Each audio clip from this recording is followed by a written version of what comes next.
तो देखो जैव प्रक्रम को एक पहले चीज जान लो, आप क्या बोलते हैं? Life process. क्या बोलते हैं? Life process. देखो यानी जीवन के जीने के लिए हमें वह प्रक्रम जो हमें जीने के लिए जरूरी होता है, क्या होता है? यानी हमारे शरीर में समस्त जैविक क्रियाएं जिसके माध्यम से होती हैं उसको किसके अंतर्गत हम पढ़ेंगे? जैव प्रक्रम। यानी लाइफ प्रोसेस। लाइफ का मतलब जीवन, अब प्रोसेस माने प्रक्रिया, यानी जीवन की प्रक्रिया। कैसे हम कोशिका बने, फिर इसके बाद कैसे विकसित हुए, फिर इसके बाद कैसे खाना खाए यानी पाचन हुआ, या कैसे निकाले अर्थात उत्सर्जन हुआ, ठीक है। और फिर इसके बाद कैसे मतलब हमारे शरीर में ब्लड बहा, यानी ब्लड का मतलब रक्त, यानी परिवहन का कार्य कैसे किया, इस सब को क्या बोलेंगे? जैव प्रक्रम। यानी जीवन की समस्त क्रियाएं किसके अंतर्गत आएंगी?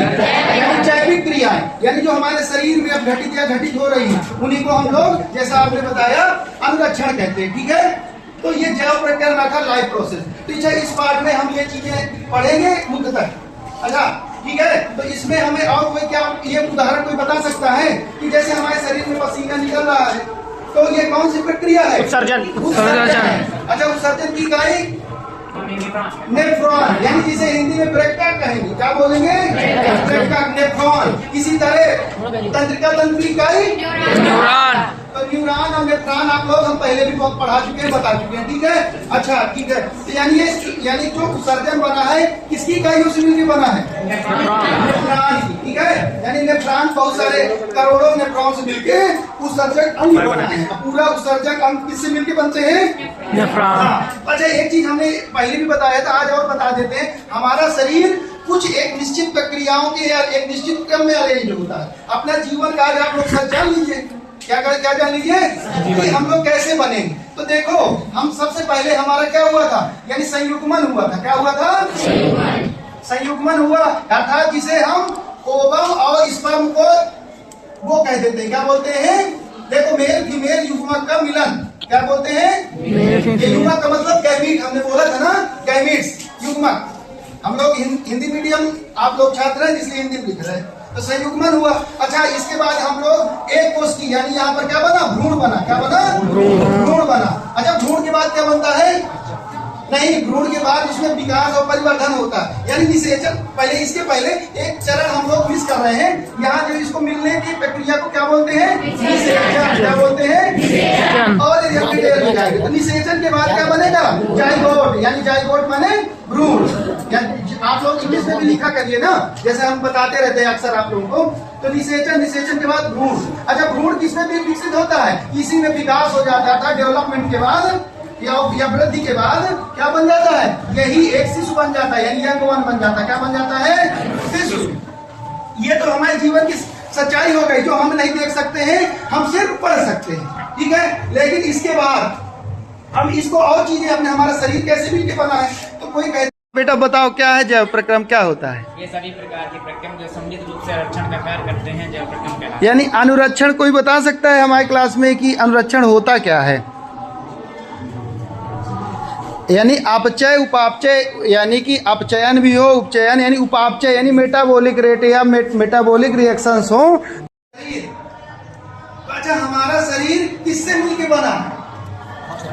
बहुत सारी कोशिकाएं क्या होती है? कोशिकाएं क्या होती है? अच्छा प्रश्न है। मूलभूत इकाई क्या होती है? मूलभूत इकाई। ठीक है, हम जा रहे हैं, आप लोगों को पता है, हमने बहुत बार बताया है, बहुत लोग तो रट लिए। तो जीवन की मूलभूत इकाई का मतलब क्या होता है? क्या होता है? हाँ बताओ क्या बोले?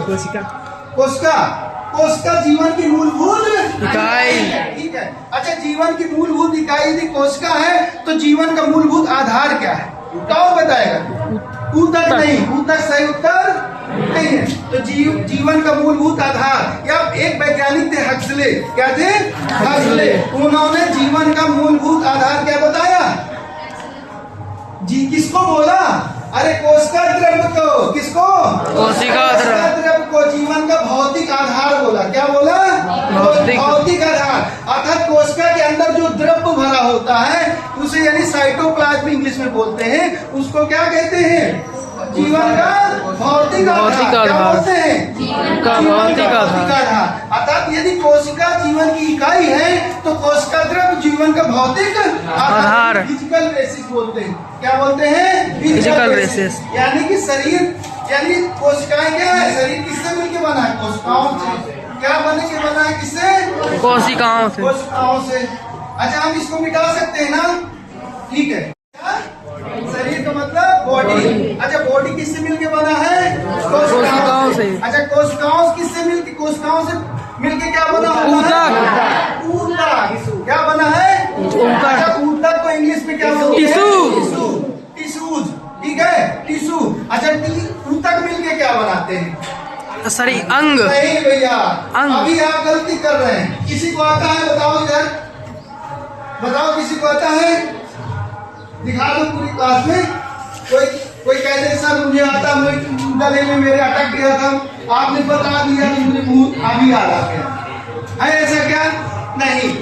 मतलब ठीक है आप लोग जान रहे हो, बस उसको व्यक्त नहीं कर पा रहा हूँ, क्योंकि आपकी क्लास अभी 10th की है। 11-12 में आप बायोलॉजी लेंगे तो हम पढ़ाएंगे, तब और आपको मजा आएगा। तो देखो यहाँ ऊतक हो गया, ऊतक से मिलके बना होता ऊतक तंत्र। क्या बना है, ऊतक तंत्र, यानी ऊतक मिलके क्या बनाते हैं, ऊतक तंत्र। ऊतक तंत्र। अच्छा ऊतक तंत्र बनाते हैं, और ऊतक तंत्र मिलके अंग बनता है। क्या बनता है, अंग। अंग का माने आर्गन।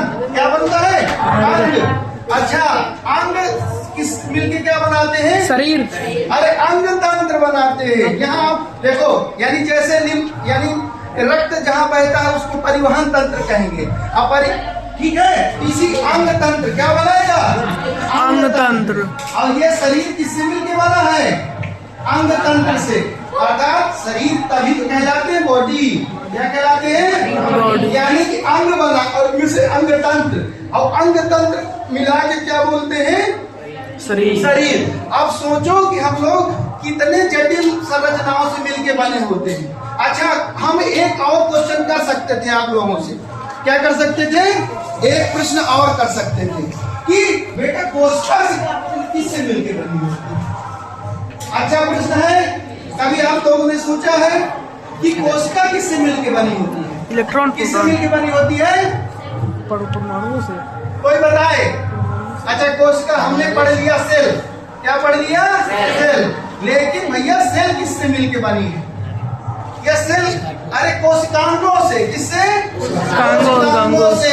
किससे, कोशिकांगों। कोशिका धन अंगों, यानी सेल ऑर्गेनेल्स कहते हैं। क्या कहते हैं, सेल ऑर्गेनेल्स कहते हैं, यानी कोशिकांग कहते हैं। सब लोग नोट करते रहो बेटा, ठीक है। तो कोशिकांग कहते हैं, क्या कहते हैं, कोशिकांग, यानी सेल ऑर्गेनेल्स, ना कि सेल ऑर्गन।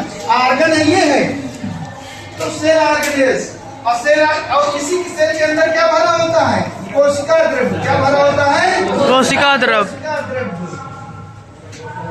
अच्छा कोशिका द्रव्य। और इसी सेल के अंदर क्या होता है, केंद्रक। क्या होता है, केंद्रक।